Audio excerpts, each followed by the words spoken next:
Hello everyone, कैसे हैं आप लोग? ठीक हैं? जैसा कि आप जानते हैं कि लॉकडाउन में ऑनलाइन क्लासेस चल रहा है, यूट्यूब से चल रहा है, बिलियन चैप्टर चल रहा है सॉल्यूशन, जिसमें सॉल्यूशन के 6 लेक्चर हो चुके हैं। ये 7 लेक्चर है और हो चुका है मोलरता तक, जिसको मोलारिटी कहा जाता है। पिछले क्लास में हमने मोलरता को बताया था और आज की क्लास में आपका मोललता होगा। फिर मैं एक बार आपको बात दोहरा रहा हूँ कि ऑनलाइन क्लासेज में जो भी बातें पढ़ाई जा रही है उसके रिगार्डेड आप नोटबुक ना बनाएं। कोई कितना भी टीचर कह रहा है कि चलो नोटबुक बना लो, ये करो, ये काम मत कीजिए। नोटबुक आप बनाने की कोशिश नहीं कीजिए। हो सके तो जितना रिपीट कर करके देखना है देखिए, दिमाग में लाइए। और मैं आपको विश्वास दिलाता हूं कि जब क्लास ओपन होगा तो सारा नोटबुक बनवाया जाएगा, सब कुछ लिखवाया जाएगा। बेटर होगा कि आप घर पर जो आप पढ़ चुके हैं या कहीं से बुक पढ़िए वो सब पढ़िए। ऐसा नहीं कि इस चिंता में न पढ़िए कि आगे कैसे पढ़े। आपकी गलत आदत क्या है कि एक आप चिंता करते हैं आगे कैसे होगा, उसमें पढ़ते भी नहीं कैसे होगा। ऐसा नहीं होता है। आपके पास जो भी अवेलेबल है आप उसको पढ़िए, हो फिजिक्स हो, केमिस्ट्री हो, मैथ हो, बायोलॉजी हो, इंग्लिश हो, चाहे जो भी हो, ग्रामर कुछ भी हो, आप उसके रिगार्डेड पढ़ते रहिए। पढ़ने के लिए बहुत कुछ है, नहीं पढ़ने के लिए कुछ भी नहीं है। और आपकी आदत तो बहुत पुरानी है कि क्लास बंद होता है तो पढ़ने को खूब मन करता है, और क्लास चालू होता है पढ़ते ही नहीं। बहुत तो चिंता में जी रहा हूँ कैसे क्या होगा क्या होगा। अरे कुछ नहीं होगा, सब कुछ बेटर होगा। क्लास खुलने दो, सारा काम कर लिया जाएगा। ऐसा नहीं कि 1 महीना बंद हो गया तो कुछ होने वाला है। क्लास 6 मंथ में भी 1 साल की पढ़ाई पूरी की जा सकती है। पढ़ने की लगन होनी चाहिए, थोड़ा आपका मेहनत है, इसलिए बता दिया जा रहा है कि कम से कम आप इसे जानें। तो ठीक है, आपको मैंने बार बार फिर एक बार बोल रहा हूँ कि आप इसका नोटबुक नहीं बनाएंगे, सिर्फ रिपीट करके देखेंगे जब किसी टीचर का हो।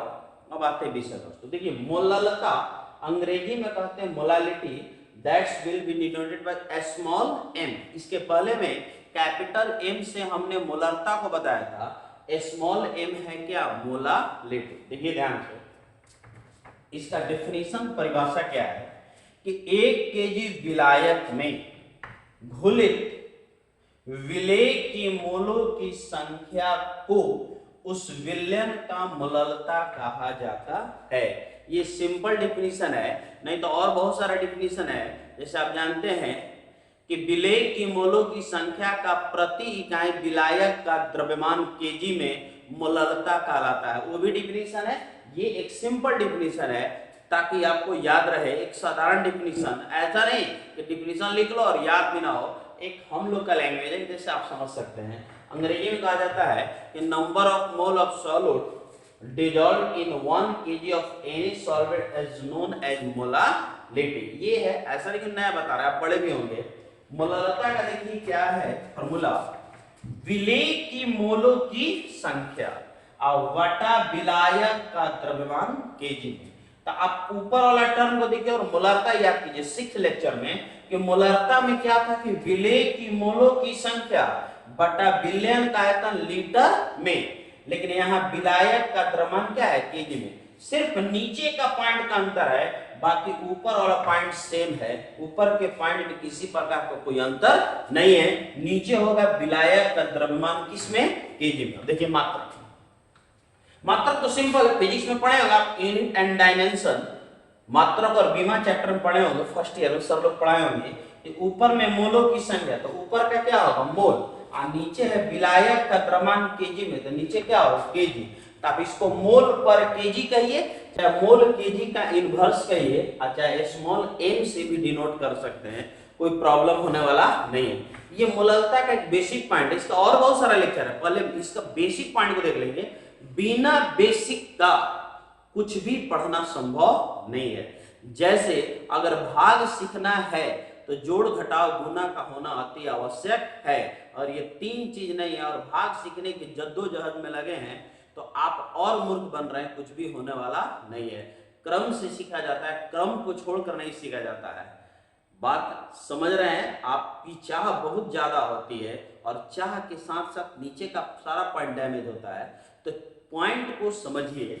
अब एक क्वेश्चन है मेरे पास न्यूमेरिकल कि यदि 90 ग्राम, ध्यान देंगे ये क्या है आप जानते होंगे, ग्लूकोज इसको कहा जाता है, फ्रुक्टोज भी कहा जाता है, ये एक कार्बोहाइड्रेट है। तो यदि 90 ग्राम ग्लूकोज 5 केजी विलायक में घुलकर एक विलेन बनाता है तो इस विलेन की मोललता प्राप्त करें। अब हम देखिए चलते हैं, ये है और ये है ना, ये है हमारा विलेय और ये है विलायक।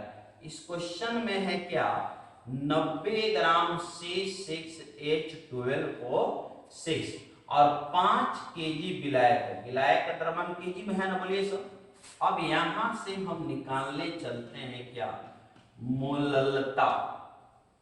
ओके, तो मोललता बराबर आप अच्छी तरह जानते हैं क्या कि विलेय के मोलों की संख्या बटा विलायक का द्रव्यमान किस में, केजी में। तो मोलों की संख्या कैसे निकलेगा, तो देखिए ध्यान से क्या करें, ये है भार और इसका अणु भार। तो अणु भार कैसे निकलेगा, देखो कार्बन का परमाणु भार कितना होता है 12, तो बरछक कितना होगा 72, और हाइड्रोजन का परमाणु भार कितना होता है 1, हाइड्रोजन है 12, तो 12 और 16 छके 96 ऐड कर देंगे तो आएगा 180, 180 यूनिट होता है। मैं यूनिट नहीं लिख रहा हूं लेकिन यूनिट होता है क्या ग्राम पर मोल। ये आपका इसका हो गया क्या अणु भार, जैसा कि आप समझ रहे हैं। अब देखिए मोललता निकालना, विलेय के मोलों की संख्या, मोलों की संख्या का फॉर्म क्या होगा भार बटा अणु भार। अणु भार आपका नियत होता है, कांस्टेंट होता है, भार बदलता रहता है, और मोल निकालने के लिए भार हमेशा ग्राम में ही होना चाहिए। अब ये जरूरी नहीं है हमेशा ग्राम में ही देगा, किलोग्राम में भी दे सकता है। तो यहाँ हो जाएगा क्या 90, अणु भार हो गया कितना 180, अब बटा विलायक का द्रव्यमान यहाँ केजी है तो बटा में हो जाएगा क्या 5 केजी। ओके, तो केजी लिखने की कोई आवश्यकता नहीं, आप समझ रहे होंगे। अब मैं कट कर रहा हूं, ये जाएगा कितना पर में 2 नीचे आएगा ना, तो 1/2 इंटू कितना होगा 5 होगा, और ये हो जाएगा 5 दूनी का 10, 1/10 होगा। कट कीजिएगा तो आएगा 0.1। लिखने का 3 तरीका है, एक यूनिट हो जाएगा क्या मोल पर केजी, आप ऐसा लिखिए कोई प्रॉब्लम होने वाला नहीं है, और नहीं तो 0.1 मोल केजी का इनवर्स भी आप लिख सकते हैं।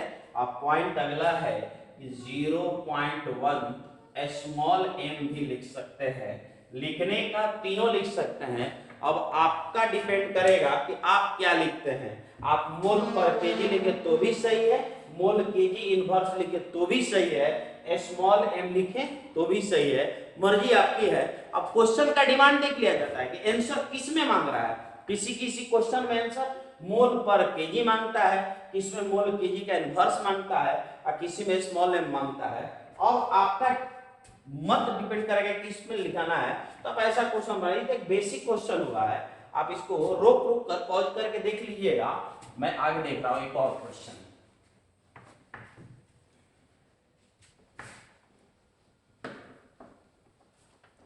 और ऑनलाइन वीडियो में छोटा छोटा वीडियो डालने के लिए क्लास रहता है तो बताया जाता है 1 घंटा 1.5 घंटा 2 घंटा, अब इसमें 1 घंटा का वीडियो डाल देने पर अपलोड नहीं हो रहा है जल्दी, इसलिए छोटा छोटा वीडियो बनाया जा रहा है ताकि आपके दिमाग पर रहे। ऑनलाइन से जिंदगी की सफलताएं नहीं प्राप्त होगी जब तक हम और आप सामने नहीं होंगे, बात समझ रहे हैं ना, तो ध्यान दीजिएगा। और आगे पॉइंट क्या है क्लियर करके देखिएगा। क्वेश्चन नंबर नेक्स्ट देखिए, अगर कभी कभी देता है कि यदि, ध्यान देंगे, यदि 100 ग्राम NaOH, सॉरी 100 ग्राम NaOH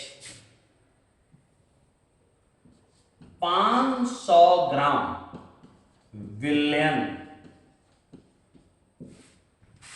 में घुलित है तो इस विलयन की मोललता क्या होगी। जैसे भी पूछे, मोललता पूछेगा, जो भी पूछेगा क्या, ये बनाना है। देखिए बहुत बच्चे लोग क्या करते हैं, नाक की सीधा का चलने की आदत है ना, ये क्या होगा वो, जैसे आपको एक बार याद होगा एग्जाम्पल बताए थे, तो अगर लिखा रहेगा क्या कि बिहार की राजधानी कहां, यहां लिखा है नहीं है। अब देखिए, अब मान लीजिए ऑप्शन ए में दिया रहेगा क्या, पटना, ऑप्शन बी में दिया रहेगा रांची, ऑप्शन सी में दिया रहेगा दोनों, मान लीजिए ऑप्शन डी में रहेगा इनमें से कोई नहीं। अब देखिए आपका दिमाग सतवा आसमान पर रहता है एग्जाम में, आप क्या पढ़िएगा, जैसे लिखिएगा, क्योंकि आप एग्जाम में आप बहुत हाई लेवल से सोच रहे हैं, जबकि एग्जाम का था लो लेवल से सोचिए, नीचे से सोचिएगा, हाई पॉइंट तक जाइएगा, बहुत हाई सोचिएगा, नीचे का सारा चीज छूट जाएगा, उससे कुछ भी बेनिफिट मिलने वाला नहीं है। नीचे सही है, बेस सही तो सब कुछ है। आप कहेंगे बिहार की राजधानी है, आप तुरंत मारिएगा पटना, और मार कर बहुत खुश है, आप आगे देखे ही नहीं कि आगे कह क्या रहा। बिहार की राजधानी में समझ लिए पटना भी दिख रहा है, बिहार की राजधानी भी दिख रहा है, और आप मन में एकदम प्रसाद, इसको एक बार देखिएगा भी नहीं, बाहर निकलिएगा, अब बड़ी खुशी से कहेगा, देखो ना एकदम बिहार की राजधानी आया तो मारे पटना। तो एक तो सही पढ़कर मार दो पटना, हम तो रांची मारे हैं, तो है देखो ये रांची मारा है, होता है पटना रांची होगा, तब उसको पढ़िएगा बिहार की राजधानी गड़बड़ा गया। तो कहने का मतलब इसका आंसर आपका कौन होगा, ये होगा। लेकिन यहाँ आपका साइकोलॉजी एग्जामिनर ने फायदा लिया है और आपको भुलवा कर भला कर ऐसा कर दिया है, इसलिए क्वेश्चन को मन से पढ़िए। ये बताने के पीछे कारण क्या है, देख लीजिए, ध्यान दीजिए। बताने के पीछे कारण क्या है कि यह है बिले और यह है क्या, बिलियन, और आपके दिमाग में आएगा कि विलायक है, नहीं है। अब देखिए ध्यान से, ये है बिले, तो यहां पर बिले के रूप में दिया है क्या, 100 ग्राम NaOH, ओके।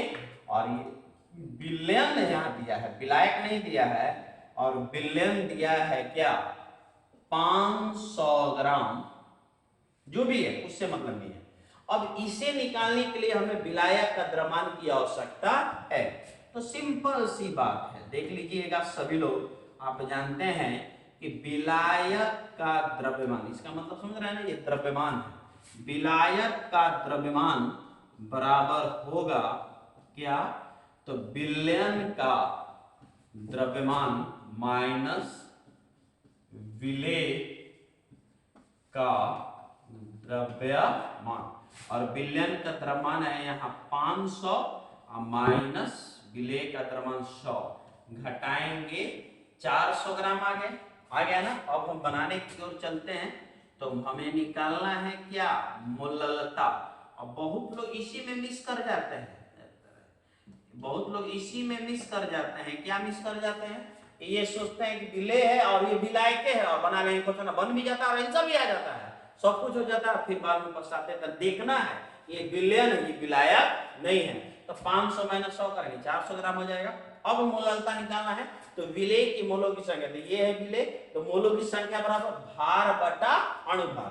तो अणुभार कैसे निकलेगा, 23 + 16 + 1, ऐड करेंगे 40 ग्राम पर मोल। आएगा कि नहीं आएगा, आएगा।